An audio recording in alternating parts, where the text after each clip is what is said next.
Rural Employment Guarantee Act is passed in the Lok Sabha amidst a massive protest by opposition MPs. Could this be the next big government versus opposition issue? Meanwhile, Karnataka Assembly passes the controversial hate speech bill amidst opposition by the BJP. Massive ruckus as Speaker allows passage of this very contentious bill that could curb free speech. Meanwhile, superstar actor Vijay launches a scathing attack against the ruling DMK at his rally in Erode in Tamil Nadu today, calling them evil and his party TVK pure. The DMK is hit back, says Vijay is a killer force as people died in the Karur rally stampede. It's the big face-off in the upcoming Tamil Nadu election. As Delhi reels from severe pollution, the debate in Parliament on this public health crisis has been postponed. Even as the Delhi government bans the entry of old cars to the national capital, no petrol without an updated pollution certificate.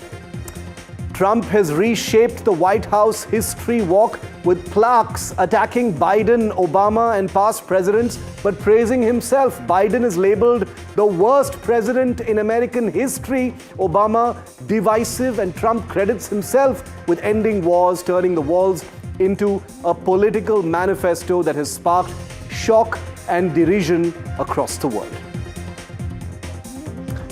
But on my show tonight, I am starting with a time bomb that India can no longer ignore, and that time bomb's name is Bangladesh. Provocations, radicalization, a threat to sever parts of India, a threat to the northeast, and flirting with some of India's biggest rivals make Bangladesh and Mohammad Yunus a true national security threat for India. Now, you've been aware of this faintly in the background, but this is a real and present danger, and tonight I will tell you why. Also on my show tonight, a seabird with a Chinese GPS chip attached to it has been found hovering near India's most sensitive naval base in coastal Karnataka. What is this bird all about? Is it really spying, or is there something else to be worried about? I'm going to tell you all about that also on the show tonight. Let's begin with our lead story.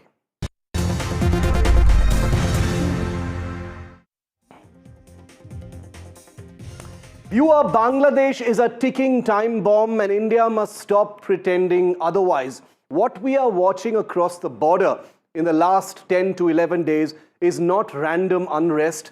It is organized hostility directed against India. Open anti-India slogans, protesters burning Indian symbols, political actors of the ruling dispensation like the National Citizens Party in Dhaka fanning flames instead of trying to calm people down. And all of this happening in a country that shares one of India's most sensitive borders, right next to our northeast, just before big elections in two big eastern states, that is Bengal and Assam. This is a signal that we cannot ignore. Radical Islamist protesters have forced India to shut 2 of 5 visa centers in Bangladesh, threatening violence. The danger is twofold. First, internal chaos in Bangladesh is increasingly being redirected outward towards India to hide their own complete lack of any structures.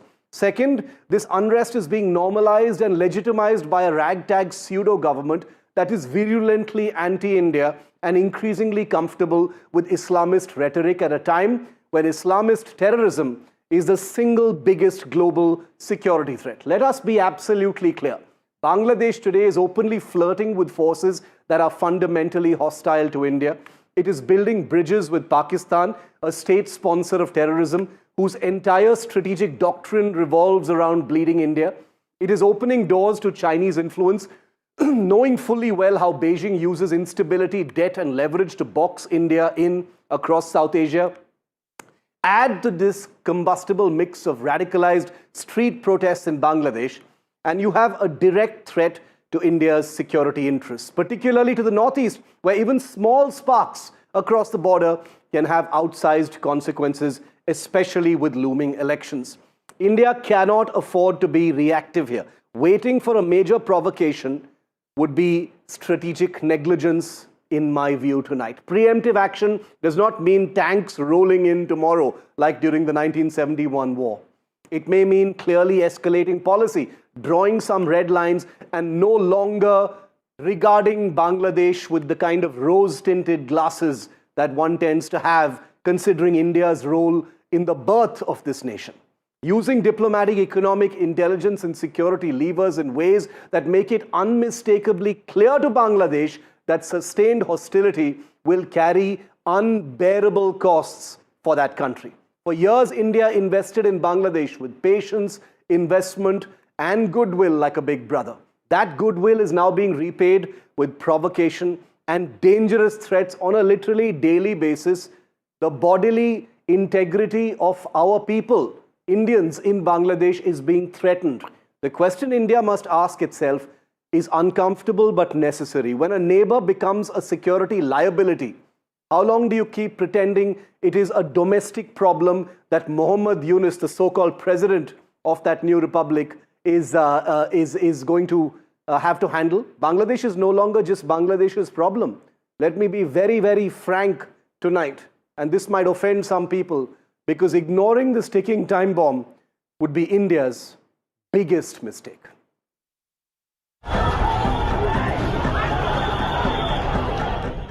India has temporarily closed its visa application centers in Rajshahi and Khulna. This a day after radical Islamist groups held protests near the Indian High Commission in Dhaka. The protest was organized under the banner of Julai Oikea, with demonstrators raising provocative demands. The closures come amid New Delhi's growing concern over what it describes as a surge in open anti-India sentiment, especially targeting India's northeastern states under Bangladesh's interim administration. Radical voices aligned with the National Citizens Party, an offshoot of the student protest that brought down the Awami League government, have issued inflammatory threats, including calls to sever India's 7 sisters and expel the Indian High Commissioner. Bangladesh's Foreign Affairs Advisor, Tauheed Hossain, has attempted to distance the government from these remarks, denying any breakdown of law and order and dismissing India's concerns. Despite repeated assurances, radical groups continue to organize anti-India demonstrations in Dhaka and elsewhere. India, meanwhile, has urged the interim government to ensure peaceful elections and restore democratic governance. In a statement, the Ministry of External Affairs said it expects Bangladesh to take all necessary measures to maintain law and order and facilitate elections that reflect the will of the people. However, the Yunus-led interim government has rejected India's advice, calling it unnecessary and unacceptable. Observers warn that radical groups backing the interim setup may attempt to delay elections by creating instability and portraying India as a scapegoat. A prolonged delay would allow the unelected interim government to remain in power beyond February, raising concerns over democratic legitimacy and regional stability. India for now continues to maintain a measured diplomatic response, even as statements emerging from Bangladesh challenge its sovereignty and territorial integrity. NDTV Bureau Report. Give us a sense of just how dangerous and present this threat is, which we tend to ignore because Bangladesh is a neighbor and most of our focus here in India is directed towards China and Pakistan. I'm joined live now by my colleague Saurabh Gupta, Associate Editor with NDTV, an avid Bangladesh watcher who has reported from the ground as well. Saurabh, assess for us how volatile this current situation is. The images coming in from Bangladesh of protests outside Indian visa centers, outside the Indian High Commission, open threats without any consequences whatsoever. How bad is it, Saurabh?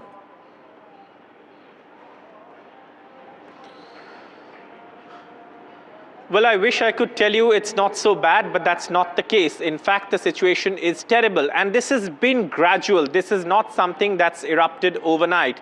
This is a process. This has taken place over the last few months, largely since the Yunus government came to power. What has the Yunus government done? They have pushed for closer ties with Pakistan at the cost of the historic relationship that India and Bangladesh share.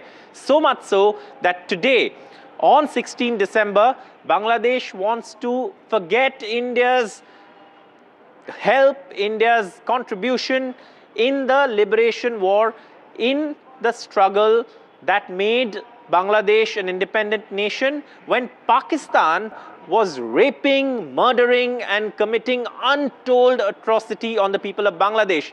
And we've seen top-level military visits from Pakistan to Bangladesh. We've seen the foreign minister visit. We've seen the foreign secretary of Pakistan visit. And we've also seen ISI officials visit. And this is something that's very clearly making it a situation where Pakistan's role in all of this cannot be denied. The close ties that Mohammad Yunus is pursuing with Pakistan could have a direct relationship to what is happening. Islamic radicalization is growing. They've released people who are terrorists, including Jashimuddin Rahmani. And all of this is now unfolding as this anger on the streets against India. And it's got a political motive too. So you've just heard from Saurabh. This is a reporter and an editor's view of how bad the situation is. It is volatile to say the least, because these are pictures from just yesterday and there were protests today as well. These are uncontrolled mobs of Islamist groups that are calling for violence. They're calling for violent actions against the Indian the High Commissioner in Dhaka. These are people calling for actions that would harm the sovereignty of India. These are people who are completely out of control, and this is way beyond anyone saying that these are democratic protests and people expressing their feelings. That is complete rubbish tonight. That may have been true in August last year. It is no longer true at this point of time. Bangladesh should have been able to settle by now. It still has not done that, and it is spiraling into absolute chaos, and India needs to take note. Let's hear from the experts tonight. Veena Sikri, former High Commissioner of India to Bangladesh. Abhijit Iyer Mitra is a geopolitics and strategic affairs expert who keeps a close eye on what's happening in Bangladesh. Mohammad Kamruzaman is a senior journalist from Bangladesh. Thanks all of you for joining me tonight here on India Matters. Ambassador Sikri, I'd like to come to you first. How do you read this current situation, ma'am? It doesn't seem to be abating. People in positions of real responsibility within the new system in Bangladesh, are making open calls for violence, severing India's northeast, throwing out the Indian envoy there. How do you read this? How much of a threat is this, ma'am? This is a very serious security challenge, and I think the genesis of it is that the events of last July, when Prime Minister Sheikh Hasina was ousted and was forced to come to India, the genesis is the support by Pakistan through the Jamaat-e-Islami. And the Jamaat-e-Islami, which is, of course, as you know, the radical Islamist organization, political party in Bangladesh, the Jamaat-e-Islami is and remains the power behind the throne. Mohammad Yunus has very little freedom of action. He is doing exactly what Pakistan and Pakistan through the Jamaat-e-Islami, or even directly, is telling him. So the point is that right from that moment on, Pakistan has been attempting to re-establish its full control in Bangladesh. And I think the activities of the Pakistan military forces, the generals, of course, ISI generals and others, their efforts to embed themselves with the Bangladesh army, put their officers in various divisions, all this is very clear of the kind of control that Pakistan wants to now establish, which is much, much more than anything they've had in the last 54 years, including trade and cargo and relaxation of visa restrictions and all those. And Pakistan has openly said that their Mohammed and Lashkar-e-Taiba representatives are already there in Bangladesh. The attacks on the northeast, the references to the northeast, right from day one when these processions were taking place, there was this slogan being carried, oh, we are now going to holiday in Arunachal Pradesh, we're now going to go to Assam. So this objective of bringing in the challenges to India's sovereignty and territorial integrity in the Northeast has also been part of the narrative. Yeah. And this part of the narrative is an open invitation to the Northeast Indian insurgent groups to come to Bangladesh to recreate the support that they enjoyed during the time of 2001, 2006. Right. Those are the years I was High Commissioner there, so I saw it very well at that time. And the social media already says that Paresh Barua is perhaps already in Dhaka or somewhere else. Okay. So this combined strategy that is very much being played out, and the logical conclusion of that is to prevent the Awami League, because Awami League support is still intact. If in July 2024 there was some anger, anti-incumbency anger with Sheikh Hasina, I'll just come to that political part in just a moment, Ambassador Sikri. Let me get in a view from the ground in Dhaka. Mohammad Kamruzaman is with me. Mohammad, as a journalist, what is your view of these protests? India has been watching with concern as Bangladesh hosts Pakistani armed forces delegations, etc. As an independent viewer from the ground, how do you see this? How do you assess it, Mohammad? Thank you very much for having me. Actually, I want to start this very briefly. I'll tell. So I hope that you will not interrupt me. Very briefly, I'll tell. Actually, you know that this country was ruled nearly 16 years by Sheikh Hasina, who is now in India.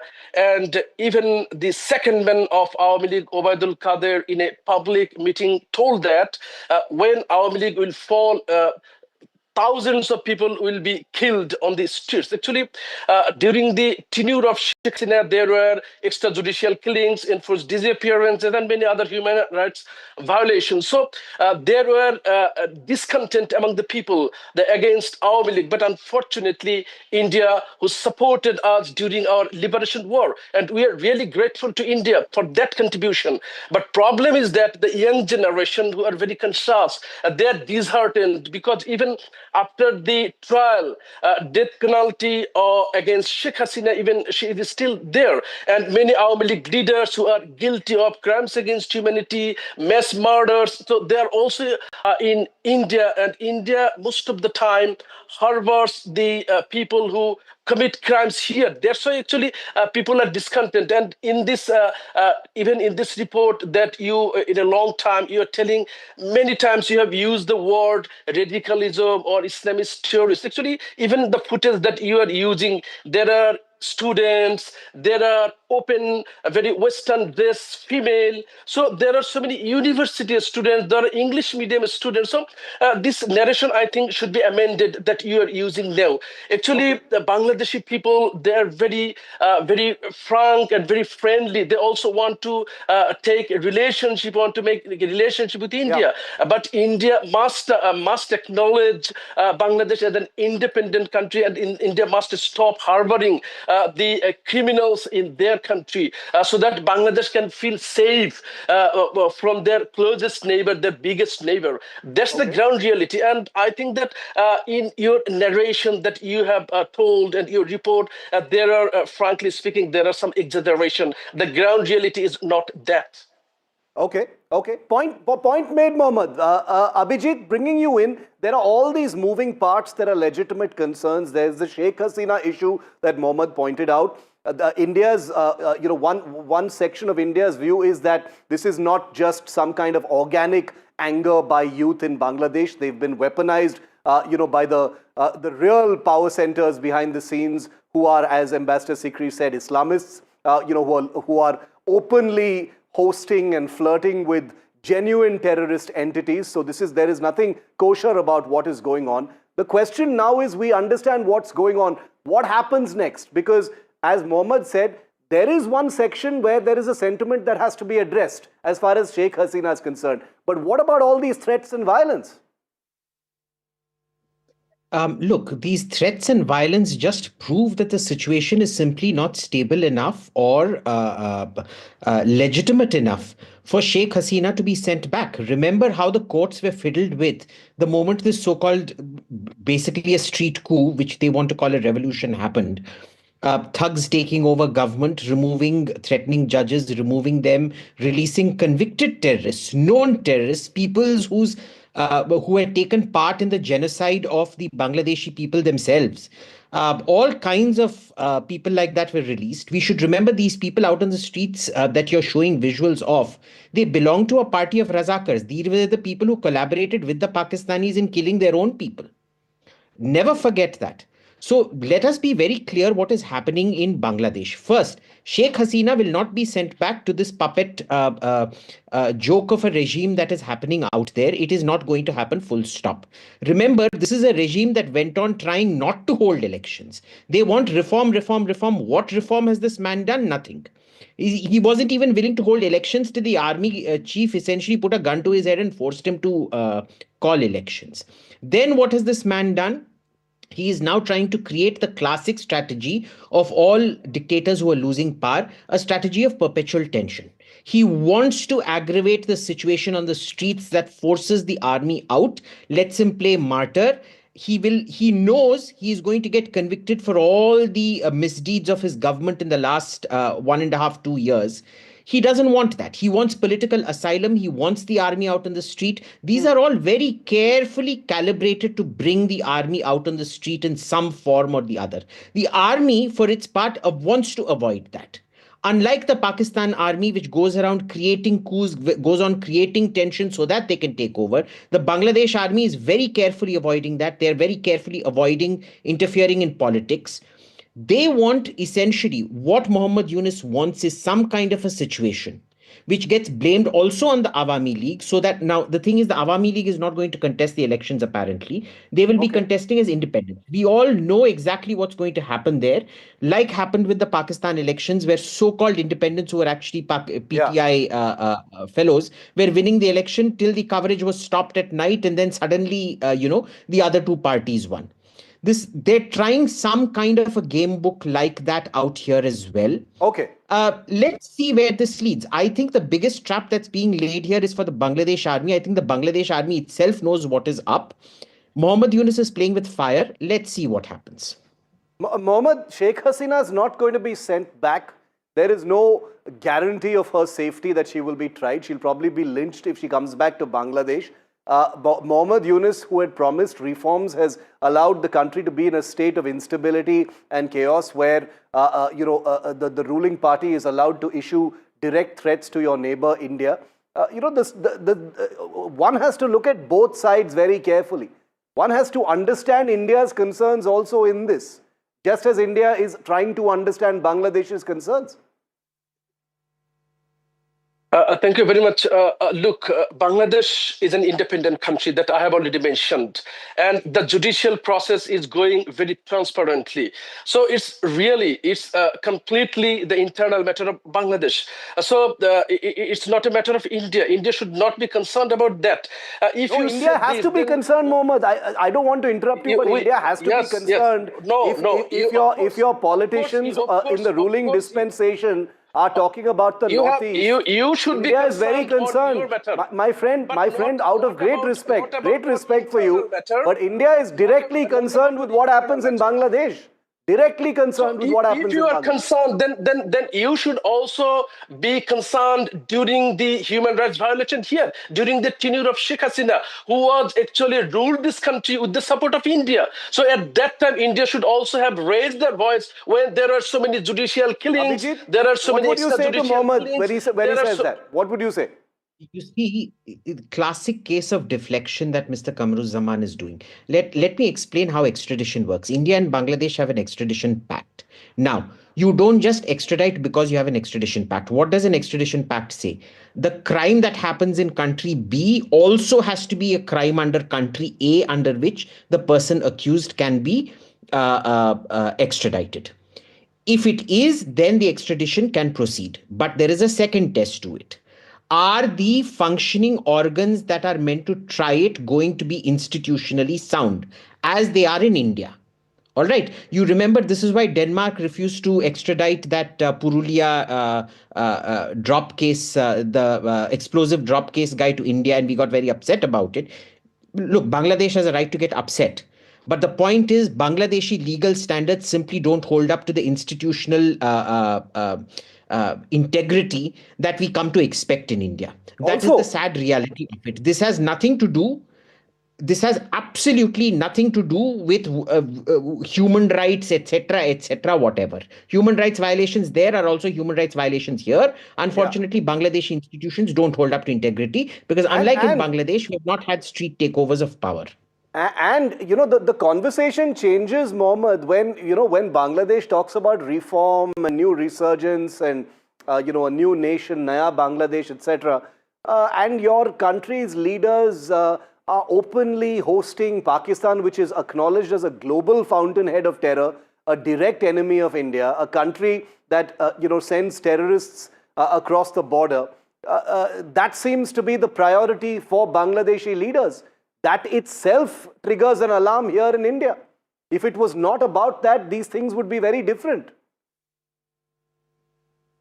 I think there is huge misinformation. And you have a history there is flow of misinformation. That's what people are shocked about. There, you should cross-check this, what you are saying now. Just may I ask you a question, please? Once upon a time, when India, Pakistan, Bangladesh, the same country, and British ruled us 190 years. There are so many misunderstandings, so many human rights violations. Did you question British for that? So you are again and again telling about Bangladesh-Pakistan relation. No, but this is Bangladesh-Pakistan relation. This is a zero-sum game, Mohammed. This is classic diversion. Why are this you is so classic diversion. We're talking about the present right now. It's internal matter of Bangladesh. You should respect the internal matter of Bangladesh. I want to say affairs of Bangladesh. I want to say something which most people might find controversial, but I don't think there is anything called internal issue of Bangladesh anymore when it comes to the subcontinent, because when it comes to Indian security, there is no internal issue of Bangladesh. Anything that's happening inside Bangladesh is a direct factor as far as security in India's northeast is concerned. Ambassador Sikri, final comments from you. What is the next step? Is this a stalemate? Is it going to get worse in Bangladesh? Should India impose some costs or consequences? What are those then? Well, I think first of all, we must remember that what your panelist, a journalist from Bangladesh, is saying is not borne out by the facts at all. He called the judicial process transparent, and this was done by judges who were, brought in by the Jamaat-e-Islami after the legally appointed judges were displaced by a mob. There's a complete mobocracy and anarchy in Bangladesh. The interim government is not authorized to do any of all this. The interim regime is only supposed to be there for 90 days and to have elections and to have a non-party caretaker government. None of these conditions were fulfilled by the Bangladesh. Secondly, I think the whole question of saying that they can say what they want about India, talk about Northeast India, they're taking over the state, and if India says something about Bangladesh, it becomes interference in internal affairs. This is a two-way street. You must remember that, because India and Bangladesh are close neighbors. The security of what happens in India is very much affected by what has happened in Bangladesh. The way that you have been killing the minorities, and then your Mohammed Yunus says, oh, this is fake news from India. When the world is recognizing that the Buddhists, the Hindus, the Christians, the Sufis, the Ahmadiyyas have been lynched and raped and their properties taken over and their jobs again taken back by a mob. A mob surrounds a Hindu teacher and forces her to resign. So this is what is happening in Bangladesh. The way ahead, I think, is very clear.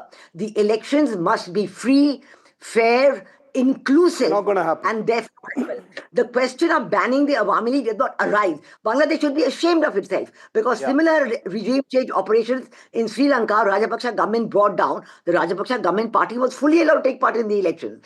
In Nepal, regime change operation, Oli government brought down. The Oli, their party is fully allowed to take part in the elections happening in March. So why is it in Bangladesh you want to ban parties and you want to pretend that you're democratic when actually you're not? This is unless the elections are free, fair, inclusive, and credible, they will not be accepted by the people of Bangladesh, and there will be continued instability and insecurity. And that is what.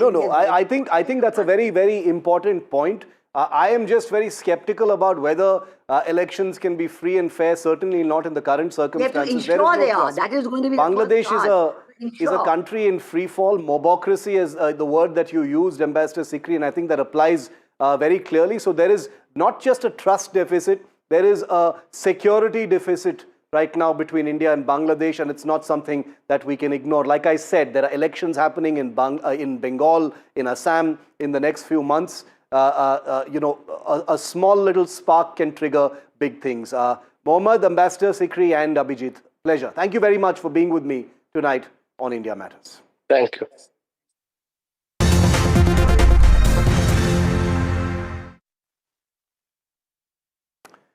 A seabird found with a Chinese GPS tracker not far from India's biggest naval base at Karwar in coastal Karnataka.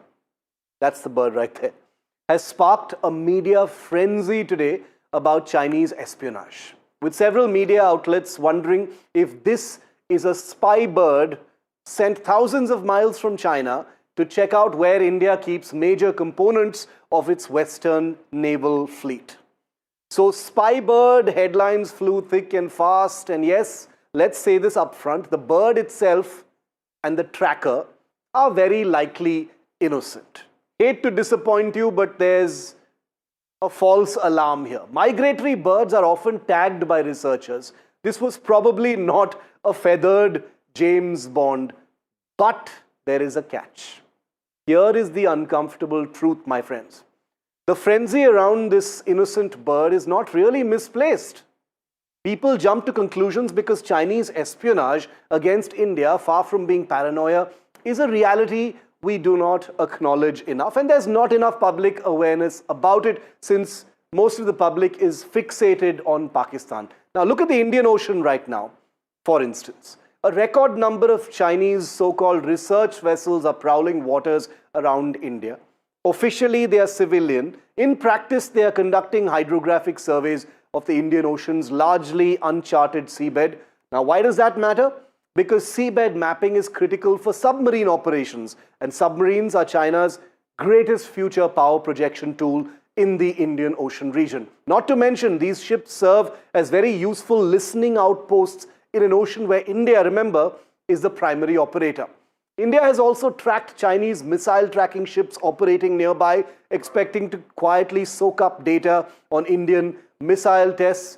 Now, these are not accidents by any stretch. These are deliberate intelligence collection missions. Closer home, the threat has moved into cyberspace and has been for a while now. For instance, recently in the news, a Chinese cyber surveillance organization called Warp Panda has been found to be getting inside cloud environments that are used by Indian government and private agencies, posing a potential strategic and economic threat.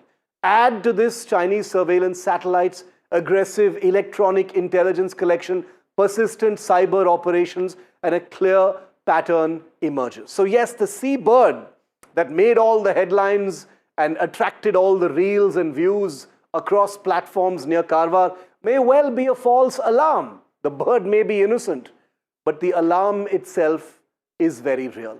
It should serve as a wake-up call that surveillance and espionage against India are constant, sophisticated, and evolving. Sometimes the threat wears steel hulls and server code. Sometimes it looks like a harmless bird that at the very least triggers our right instincts about surveillance. And that is precisely why India cannot afford complacency. Is it a bird? Is it a spy? A seagull with a GPS tracker has raised a national alarm. A migratory seagull was found injured along the Karwar coastline in Karnataka's Uttara Kannada district. Karwar is of prime strategic importance as it hosts one of India's most crucial naval bases. The bird had a GPS tracking device tied to it, triggering concern among residents and security agencies. The seagull was found on Tuesday by the Coastal Marine Police Cell at Rabindranath Thakur Beach in Karwar. The GPS tracker tied to its body included an electronic unit with a small solar panel. Officials also found an email address attached to the tracker, along with a message requesting that anyone who finds the bird contact the provided ID.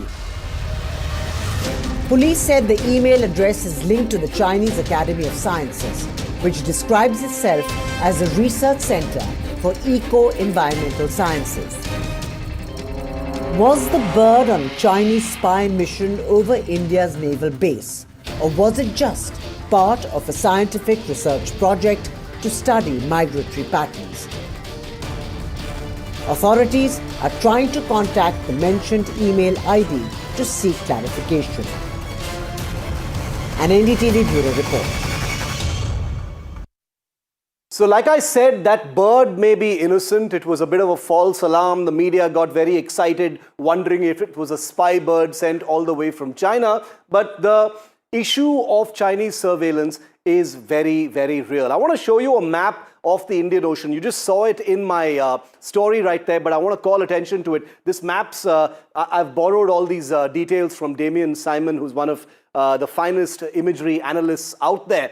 And there are at least 5 research vessels from China operating right now in the Indian Ocean region. Let's just show our viewers all of them. The Lanhai 201 is the 5th one that's just come in. The Dayang Yi Ahau, all operating very close to the Andamans near Sri Lanka and the Arabian Sea. Now, there's nothing openly wrong about this. These are international waters. These are very busy sea lanes of trade and communication. But there is, of course, a lot of surveillance also going on. That is the Indian system's understanding of where things are at. So here we have a day when a seabird with a Chinese GPS chip caused a bit of local panic and some alarm over Chinese surveillance. Turned out to be a bit of a false alarm, but it's made everyone sit up and talk about the threat of Chinese surveillance in this country. Joining us live now, Commodore Ranjit B. Rai, former Director of Naval Intelligence and Director of Naval Operations. Einar Tangen is Global and China Strategist and a Senior Fellow with the Center for International Government Innovation. And Jiten Jain is Director at Voyager InfoSec. He's one of India's most well-regarded cyber security experts. Jiten, I'll kick it off with you. The seabird, like I said, was a bit of a trigger. Everyone started talking about it. I was skeptical right at the start because, being someone who has been into avian conservation in the past, I know how this works. But it got the right kind of conversation going, Jiten. No, if you look at the onset, Shiv, a bird with a GPS tracking device and then Chinese email addresses, that too of a government institute of Chinese Academy of Sciences, found in a strategic naval base, it makes a perfect recipe of a spy theory or which would have been at play. But if you carefully look at the evidence, if somebody has intentionally put out the email ID of a government research institute, put a tag, then usually it is a routine practice to study the migratory patterns, feeding stopovers, and the migratory route of birds. So I don't think that we need to get much more into it. If there was any conspiracy or if there was any spying angle, this email ID would not have been there on the nameplate itself. You would have seen more like these Pakistani pigeons which cross over with some hidden messages and trained pigeons. So this is certainly not that. This is largely to see the migratory patterns of birds.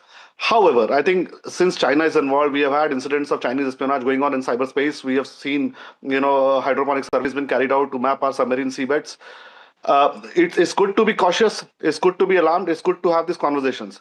But let me tell you, Shiv, a bird fitted with a GPS tracker might look completely harmless, look like a completely, data collection exercise for a, migration route study. But if you were to see in the future, there are many countries and where China is leading, there are these bio-inspired drones where dead birds are fitted with motors and the tracking devices. So suppose if there was, 5 years from now, if China was to send a bio-inspired drone with dead bird with motors and everything with surveillance equipment, first thing you would need is to mix in the crowd. You would need to mix that bird in the routine, the route these birds follow, and then carry out surveillance. You can't just have a random bird flying with a drone. So I think it is very, very important to get to the bottom of it, not get alarmed, not get into any conspiracy theories, but it is very, very important to study the entire GPS data, see how long the data has been collected, and I'm told that it has gone for I think around 10,000 kilometers right from Antarctic. So it would have definitely flown for months and months. So it is very important to know when the data collection started, what was the initial point of collection, and then probably is this the only incident? So, it is very important to keep the track of data because it is not a threat today, but there's no question. Forensically and otherwise, it needs to be gone into in very great detail. No chances can be taken with something like this. As long as it is a bird, it is harmless. Right, absolutely. Mr. Tangen, your view on this, are you surprised that this seemingly innocent seabird with a GPS tracker that's been traced back to China has created something of a flutter here, given how things are between the two countries? How do you see this? Well, the hysteria reflects the fact that there's very little trust between China and India, and that's a shame. Right now, we were talking before about Bangladesh, Nepal, places like this. It was the United States, actually, that was involved in all of those regime change operations. They're also involved, interfering in Indian elections. They've made false claims about the peace process between India and Pakistan. In addition to that, there's been the economic warfare of 50%. The U.S., 98% of all of the internet traffic goes through a stone's throw in West Virginia from the CIA headquarters. Is spying going on? Absolutely. Yeah. But this is just hysterical. The idea that you're going to try to get some bird to fly 10,000 miles over the Arctic and then drop on a beach in India. Remember, it has no ability to report back. So if this was an information gathering information, whoever was mounting it should be taken out and told that they're no longer needed. It was largely the media. To be fair, it wasn't any of the agencies. Things are being looked into, but it was my colleagues on other networks that really sort of got very excited about this story. But Abhijit, it's bird-brained. It's triggered the right instincts in many ways. And, there are those who will say that it's not so outlandish to believe that, asymmetric instruments of surveillance could be there. I mean, the facts of what Mr. Tangent say are true. There's no way to report back in this particular case. But was it wrong for, sections of the country to sort of sit up and wonder what this was all about, especially since it was a few kilometers away from India's biggest naval base? Abhijit? Well, I don't think so. In the level of, security education in this country, I think not. However, it's very interesting, the visuals. These are not the normal tags you put on a bird. I've actually tagged birds at Vedantangal Bird Sanctuary in Tamil Nadu. These are way too big for academic studies of bird migrations and things like that. This is clearly some other tool. Is it China? Well, we don't know. The point is the Chinese do very strange things which we never understand. We still, after 70 years of being, their neighbor, still don't get some of their foreign policy calculus and their actions. If you remember America last year or earlier this year, I forget when, there was a scare about all these balloons coming across the Pacific Ocean and flying all over America and things like that. Again, we don't know what happens in the Chinese mind. I think they themselves go to a great extent to mystify what they say. They can never say things directly. They can never say Shiv Arur, great program. They have to, wrap it into into an Easter egg, into a emu egg, into an ostrich egg, into an elephant's egg, and then present it to you. And you're meant to figure out what you want. The issue isn't a trust deficit. It's an issue of a lack of communication with China. China never communicates clearly. They talk in puzzles and riddles and webs and things like that. We never understand their cost-benefit analysis. That's it. Now, that being the case, what else do you expect from the Indian public? I think it's perfectly reasonable, just like the scare you saw in America because of those balloons. A scare here is perfectly reasonable. Now, no security analyst believes this has any serious value at all, irrespective of what device has been put on that poor bird. I think it's really bird abuse. That heavier device should have never been put on the bird. Okay. But, well, I mean, from security terms, no. But from a social perspective, yes, totally reasonable. Okay, clear answer there. Mr. Tangent, you want to respond to that? Abhijit suggests that it's not so much about the trust deficit, but, the fact that, China is fairly opaque, speaks in puzzles, isn't very open. And remember, we're talking at a time when India and China are actually, trying to improve things between each other. I don't think the bird was part of that. I'm still struggling to understand an elephant egg. If my colleague believes that elephants are hatched, I find that a little bit odd. I mean, the fact is that, this is what this is lost in translation. Maybe. in any event, there is a tremendous amount of distrust on both sides. This leads to the hysteria, the very fact that we're having this conversation about a bird, and then that is supposedly triggering all of these fantasies that somehow dead birds are going to be mounted with motors or something. It doesn't even make sense. You know, on September 25th, there was a worldwide tracking of 1.2 billion birds. They used various means to do it. In terms of this bird, what I think my colleague was referring to was a solar tracker to try to keep the battery going as long as possible.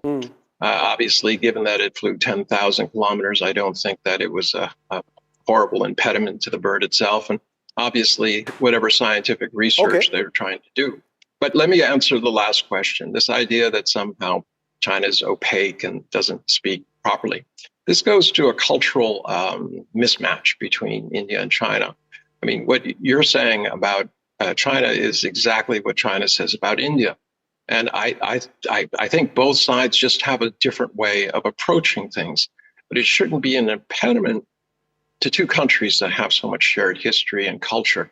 I think there are ways around it, and I hope that in the future we can find them instead of engaging in these kind of nonsensical communications about what could happen with dead birds. That is definitely the hope, even though the military standoff between the two countries continues to be the largest military standoff currently existing in the world. But I just want to draw our viewers' attention that would be Ukraine. to another aspect of it, which is cybersecurity. And I want to just show our viewers some data based on a recent report about cloud espionage that has rung some alarm bells in India's power centers. India's digitization shift to cloud-based platforms has happened at an exponentially fast rate in the last few days. And I've just noticed a report about Warp Panda, which is a China-linked cyber espionage outfit that's been active since 2022, that is now reported to have infiltrated cloud environments, running VMware technology.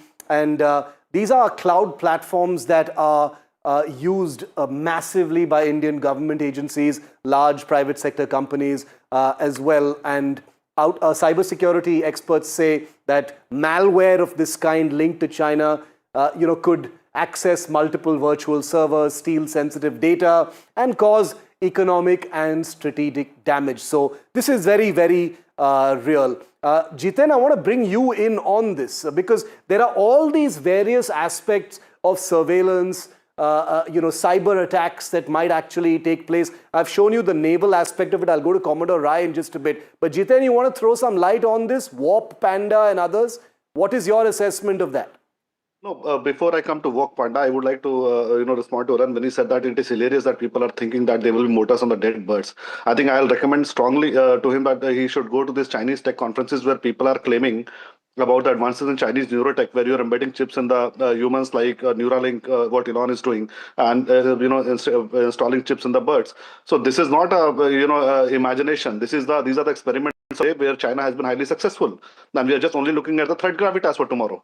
You are experimenting to build something, right? You're not doing it out of fun and just burning your money. Yeah. So I'm sure when you do such experiments, people are bound to get alarmed. People are bound to think the future threats emanating from China. Now, coming to the cloud, I think there was an interesting conversation around 5 years back when there was a tender for procuring servers for UIDI or GEM.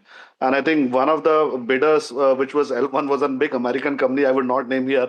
And they were disqualified or they were not given a tender because their entire supply chain was coming from China. And there were reports that, those entire supply lines have been infected by Chinese. They were, embedded malwares in the hardware chips they were procuring. So what we have seen, this pager blast with Hezbollah, what Israeli did, it came out in open because Israeli wanted to, spread the threat perception in Hezbollah cadre. Yeah. But what Chinese would have been doing in the supply chain infection probably will only get to know 20 years from now.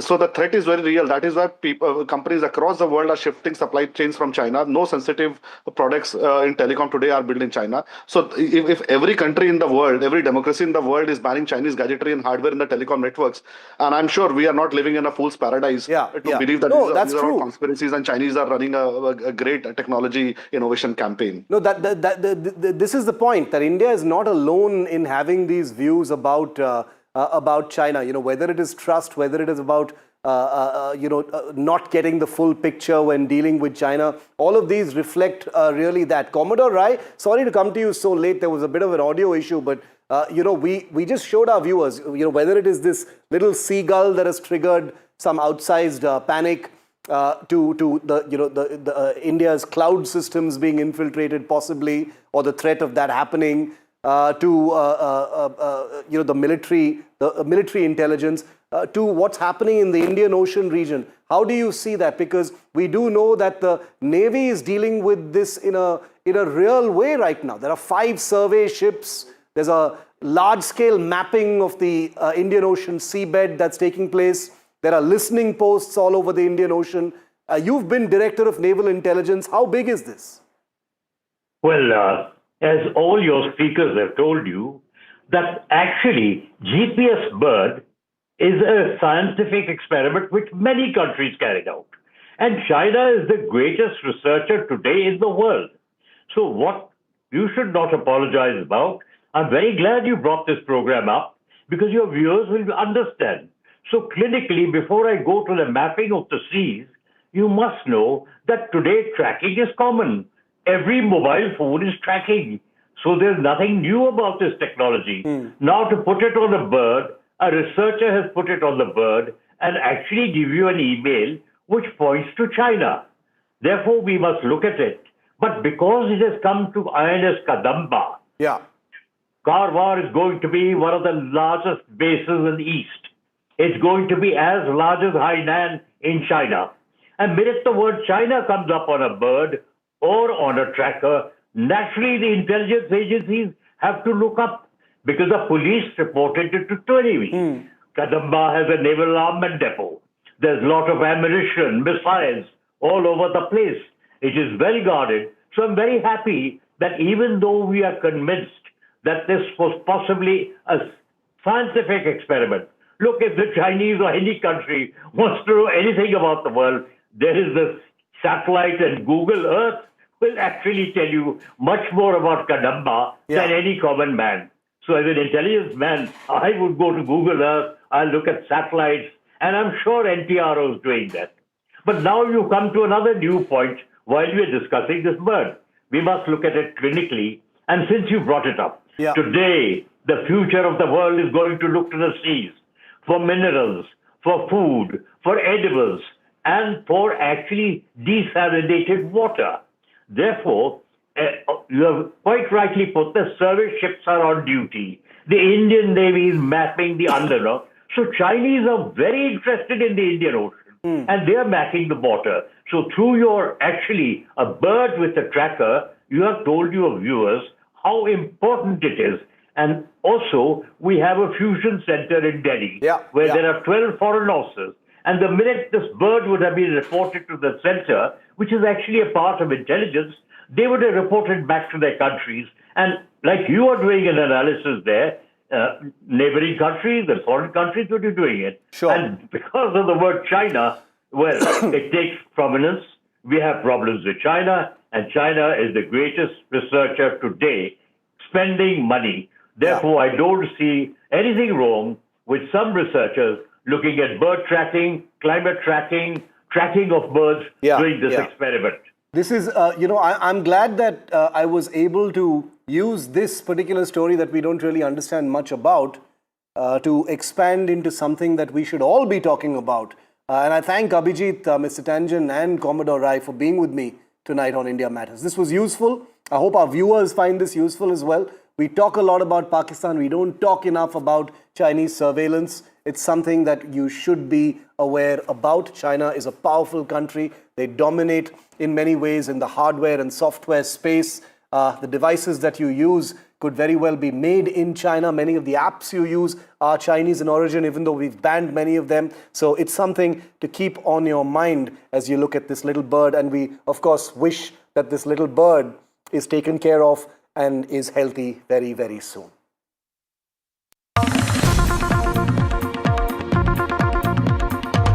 Okay, we've got breaking news coming in. Income tax raids are currently underway at Bollywood film star Shilpa Shetty's residence in Mumbai. It's taking place there. The raid in Mumbai is related to a case involving Shilpa Shetty's hotel property called Bastian in Mumbai. It's very well known. It's an upscale property. A raid was also conducted in Bengaluru in connection with the same case.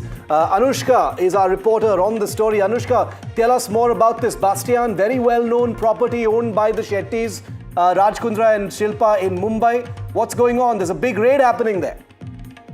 That's right, Shiv. According to our sources, what we have learned is that raids are right now going at the house of Shilpa Shetty regarding the case of Bastian that is situated in St. Mark's in Bengaluru. Now, what we know so far is that similar case was in fact registered at Bastian because they were operating beyond the given hours, and they were also flouting the rules, and that is why raids were going on around December 11. A team had raided the restaurant and found that the restaurant was flouting the rules, and just a day after that, the IT raids were going had happened at the restaurant. After that, we are seeing now that the IT is searching the residence of Shilpa Shetty. In this matter, Bastian is co-owned by Shilpa Shetty and a restaurateur along with her, and now we are seeing that the raids are in fact going on. Several of the teams had entered Shilpa Shetty's residence, and right now the searches are beginning as we are speaking. We also do know that a case was registered against Bastian for operating beyond the hours of that were in fact applicable to the restaurants, and now we are seeing that these raids are being conducted,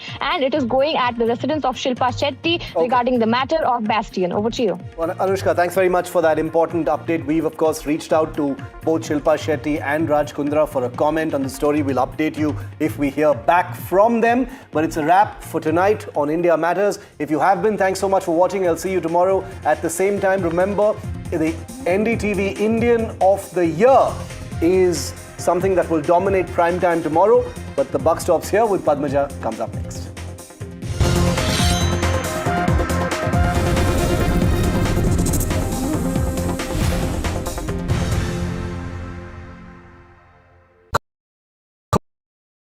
Fenesta windows, beautiful and durable designs, installation से maintenance की lifelong customer service. आपके घर में Fenesta नहीं है तो call कीजिए. Finer Fenesta. 21 days in Kashmir. People have bombarded me, friends, with requests for an unfiltered list of things I saw and observed on the ground. Very special ground report from the line of control. There were some children who've lost limbs in the shelling. They're now India's smallest, but possibly the most powerful crime family. Cough syrup has killed at least 25 children. Gaikwad sahab, aise mat kijiye. Suddenly people are wondering about the weaponization of India-Pakistan cricket. We live and breathe elections. You will not believe your eyes or ears when I show you what I'm about to. And for a country that has fought so many wars in the mountains and at high altitude, we're standing on the Indian Navy's newest warship, the line of control, Shiv Arur, NDTV.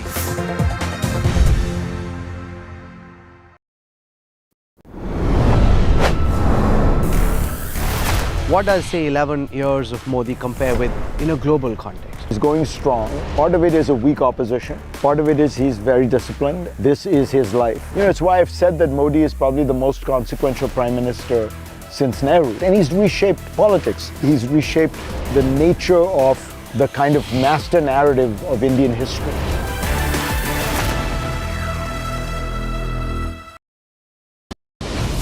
They ruled the world. Won 1 billion hearts. Now, meet the champions who made the nation proud. The Indian women's cricket team at the NDTV Indian of the Year. What does Sufism mean to you? Sufism is about love. Higher ideals are more fascinating than normal love song or anything. Talk about Khwaja Mere Khwaja, Kun Faya Kun. It's all about higher ideals. I'm bringing the same spirit to Delhi. So book your tickets from District app. See you, Delhi. A dream debut. A smashing blockbuster. His first appearance on a public stage. Catch Aryan Khan only at the NDTV Indian of the Year 2025. Across the country. He has tracked the pulse of power from Washington to Korea. Witnessed history being made in global capitals and conflict zones. Brought clarity to complex.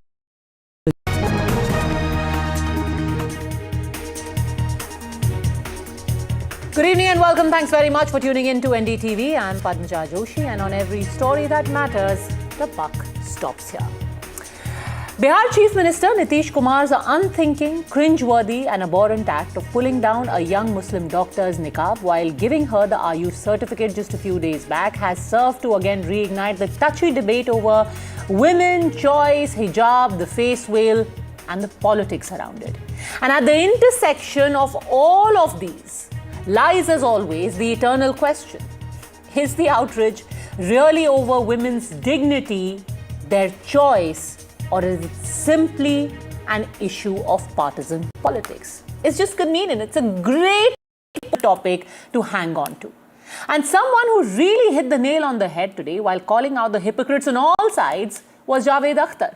The man who has made no bones about calling out radicals in the past today reacted to an old video of his. In that video, he was seen questioning why women need to wear parda at all. And in it, he made it very clear that the face veil, the parda, the niqab, hijab, burqa is not a matter of choice.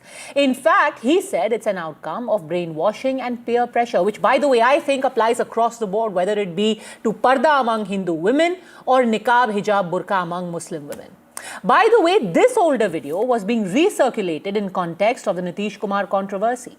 And that is why today he reacted to it afresh and said that while I am principally against the parda, this cannot condone what Nitish Kumar has done by any stretch of the imagination. A woman should also be decently dressed. But what makes her cover her face? What is so vulgar, obscene, undignified about her face that is covered? क्यों? ये वजह क्या है? और ये peer pressure है. अगर given a choice, उसे brain wash किया गया है. अगर वो ये कहती है कि मैं अपनी मर्जी से कर रही हूँ, तो she is brainwashed because she knows that some peers in her life will appreciate this stand. अगर आप उसे छोड़ देंगे, तो कोई भी आदमी अपना face क्यों cover करेगा भाई? And Javed Akhtar was absolutely right. No one can excuse Nitish Kumar's actions. What he did was a violation of the lady's private space. And here is where things get really hairy. While everyone will talk of Nitish Kumar's action, will anyone actually talk of the fundamental question that Javed Akhtar is raising about women's rights and the idea of hijab being violative of it? No. 100% not. Absolutely they won't. And that is where the problem lies. Just look at the absolute circus that this issue has been turned into. Protests against Nitish Kumar across the country demanding his resignation and even arrest. This is now become a topic of political mobilization. Nitish Kumar's security today had to be beefed up after a threat from the underworld. The BJP, by the way, on its part, is doing itself absolutely no favors when it has ministers like Giriraj Singh heaping insult on injury by saying that a woman must show her face because she doesn't live in an Islamic country, and Nitish Kumar was only acting as a guardian. Giriraj Singh, of course, joins the august company of others like Sanjay Nishad, who leeringly had said, what if he's only touched her burqa? What if he had touched somewhere else? Both of them dishing out absolutely ridiculous tippanis on an issue as sensitive as this. Now, things have come to such a pass that some newspaper reports suggest that the lady doctor in question, Nusrat Parveen, has left Bihar altogether. She has refused to take up the Ayush job for which she was being given that certificate by Nitish Kumar. But wait, this circle of ridiculousness doesn't close even here. The most exquisite irony of this situation was revealed by none other than Jammu and Kashmir Chief Minister Omar Abdullah. He today revealed that Nitish Kumar isn't the only one to have committed an act like this. Mehbooba Mufti, not too long ago, during Omar Abdullah's campaign, had taken off a woman's burqa because she feared her to be a National Conference voter. Now do you see how this episode has been reduced to a comic tragedy? Everyone is looking for their own angle to it, their little tilt, their little peg for a political campaign. Today, Mehbooba Mufti is calling Nitish Kumar's act a grievous affront to a Muslim woman's dignity, when not too long ago, she is guilty of doing the exact same. Talk of selective amnesia or plain opportunistic politics. अब ये तो हमने पहले भी देखा यहाँ पे, मेरे इलेक्शन में आप भूल गए किस तरह महबूबा मुफ्ती साहिबा ने उस वक्त एक लेजिटिमेट वोटर का बुरखा उतरवाया पोलिंग स्टेशन के अंदर। ये उसी चीज की कंटिन्यूएशन है सर। ये हमने कई साल पहले यहाँ देखा, वो भी अफसोसनाक था और ये भी जो किया वो सही किया उन्होंने। तो गलत क्या किया? गलत क्या किया?